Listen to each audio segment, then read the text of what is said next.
Christ est ressuscité, il est vraiment ressuscité.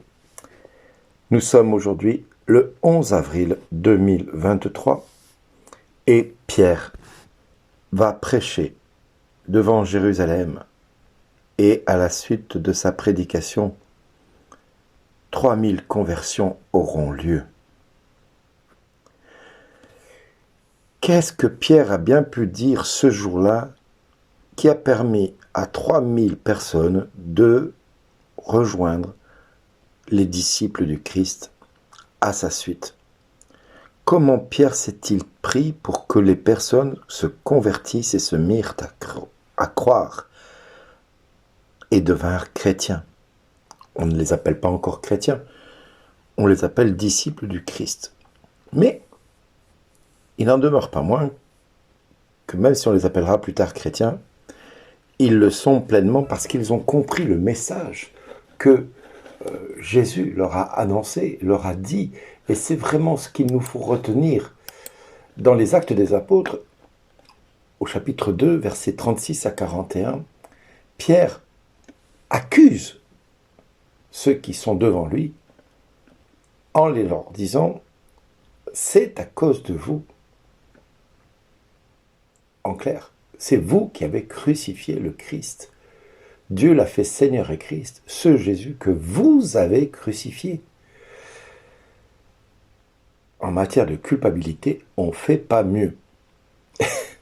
Et pourtant, c'est ce qui va permettre à Pierre d'enfoncer le clou en leur disant, à la suite d'une question de l'un d'entre eux, certainement, « Frères, que devons-nous faire ?» Pierre leur répondit, « Convertissez-vous et que chacun de vous soit baptisé au nom de Jésus-Christ pour le pardon de ses péchés. Vous recevrez alors le don du Saint-Esprit. » Oui, Pierre va dire cela le jour de la Pentecôte. Il leur dira même que la promesse est pour eux, pour les enfants, leurs enfants, et pour tous ceux qui sont loin, aussi nombreux que le Seigneur notre Dieu les appellera. Il les exhortait encore en leur disant « Détournez-vous de cette génération tortueuse et vous serez sauvés. » Frères et sœurs, aujourd'hui, voulez-vous entendre une bonne nouvelle? Voulez-vous entendre cette bonne nouvelle que Pierre annonce à ce peuple qui est en face de lui? Cette bonne nouvelle, il faut la reprendre à notre compte pour chacun de nous.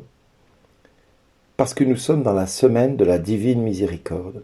Nous sommes dans la semaine où nous pouvons continuer cette nouvelle qui a commencé vendredi et dans laquelle il nous est invité chaque jour à méditer un moment important de notre histoire, de notre vie, de notre quotidien, pour arriver dimanche prochain au dimanche de la miséricorde que Jean-Paul II a instauré. Eh bien oui, nous pouvons nous regarder dans une glace et dire « J'ai crucifié le Christ ».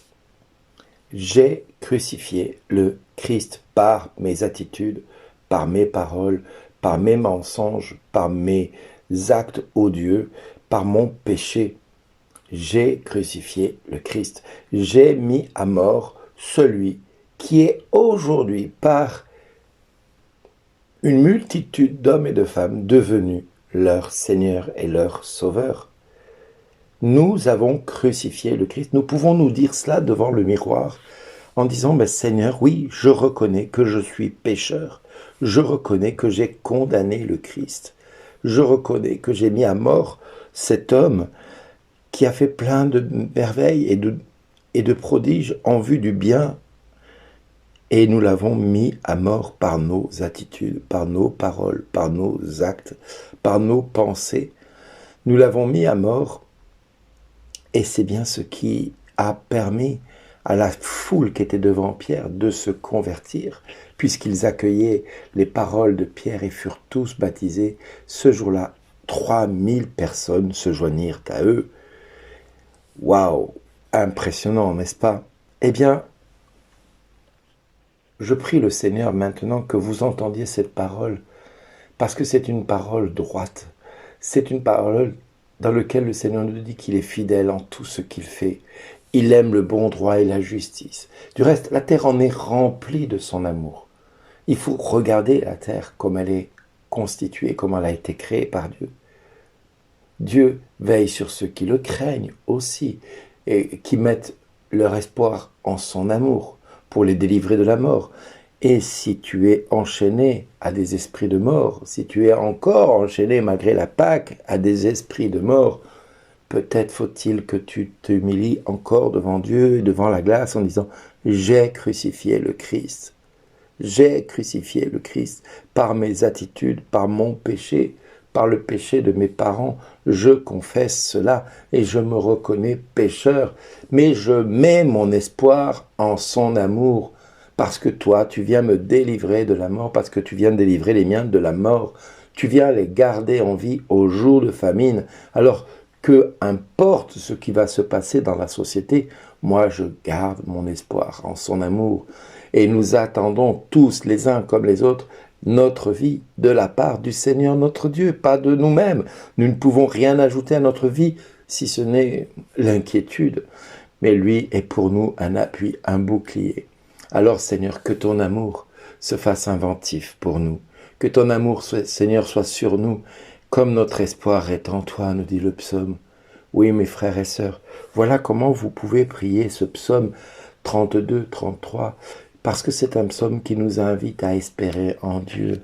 Et il est vrai que si Marie-Madeleine, qui se tient près du tombeau, a eu la grâce de voir Jésus se rendre présent et qui est en train de pleurer, ce Jésus lui dira « Femme, pourquoi pleures-tu » Parce que nous avons tendance encore à nous apitoyer sur notre sort, nous avons tendance à nous apitoyer sur ce que nous sommes. Et elle dira « On a enlevé mon Seigneur et je ne sais pas où on l'a déposé. » Ben oui, nous avons aujourd'hui une foi. Du reste, l'évangile de Jean nous dira, juste un peu plus loin, heureux celui qui croit sans avoir vu, en parlant de Thomas. Parce que cet évangile de Jean est un peu particulier, il est différent de celui de Matthieu d'hier. On voit d'abord plusieurs choses, et je vous invite à le relire intégralement, le chapitre 20 et 21, parce que vous allez découvrir combien la pédagogie de Dieu est totalement différente de celle de Matthieu. Vous allez vous enrichir. L'évangile de Matthieu, hier, n'était pas complet, il y avait juste quelques versets. Là, l'Église a fait le choix aussi de choisir quelques versets. Et du reste, vous allez remarquer que l'Église va commencer à mettre à chaque début d'évangile, en ce temps-là, ou en ces jours-là, pour dire que on commence un passage de l'Évangile, mais qui n'est pas le début réel. Donc, allez chercher ce qui s'est passé un peu avant, parce que c'est important de voir le contexte dans lequel c'est donné. Et vous allez découvrir combien la bonté de Dieu, elle est pédagogique aussi pour chacun de nous. Alors ne nous impatientons pas sur le plan de Dieu. Ne nous impatientons pas sur ce que Dieu veut faire dans notre vie. Convertissons-nous, croyons en la bonne nouvelle. Croyons que le Seigneur est venu pour chacun de nous, même si nous l'avons fait mourir. Il est venu pour notre péché, pour nous racheter de nos fautes et de nos péchés. Convertissons-nous, mes frères et sœurs, et croyons en la bonne nouvelle. Et à chacun, merci d'exister. Au revoir. Il est vraiment ressuscité pour rechercher la vie des morts. Il est vivant, comme il a promis.